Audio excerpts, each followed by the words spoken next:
Die Schlange war das schlauste Stück Vieh, wo der Herrgott gezogen hat. Die ist bei die Frau hingegangen und hat gefragt: Ist das wahr, dass der Herrgott euch verbot hat, die ganze Frucht zu essen vom Garten?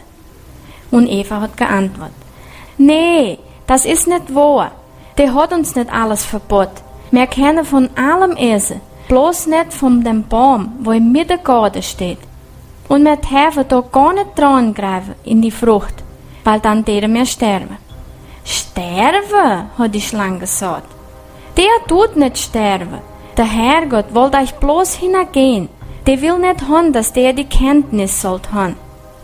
Da hat die Eva gedacht, das wäre gut, wenn man Kenntnis hätte. Hat gesehen, dass der Baum gut Obst hat und hat davon gegessen. Hat dem Adam auch angeboten.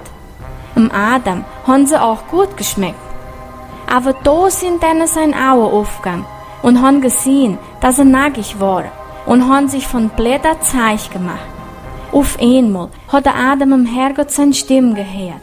Adam, wo bist du rum? Und Adam hat geantwortet: Ich han deine Stimme gehört. Ich han aber bang geredet, weil ich nackig bin.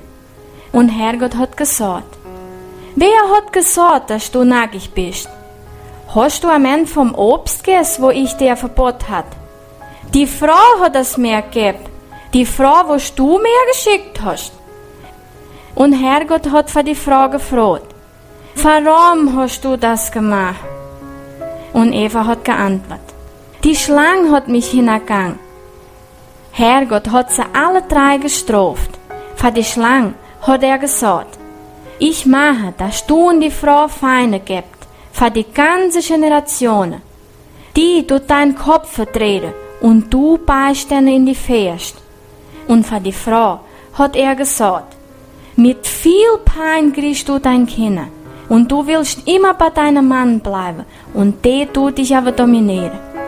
Und für den Adam hat er gesagt: Das Land ist jetzt verflucht. Du musst viel schaffen und viel schwitzen für dein Essen beibringen. Du warst vom Grund gemacht und dat kommst du noch mal hin. Herrgott hat dem Mann und der Frau Zeich gemacht mit Haut vom Vieh und hat sie vom Eden rausgejagt. Herrgott hat einen Engel neben den Leberbaum hingestellt, vom aufzupassen, dass niemand mehr dran käme.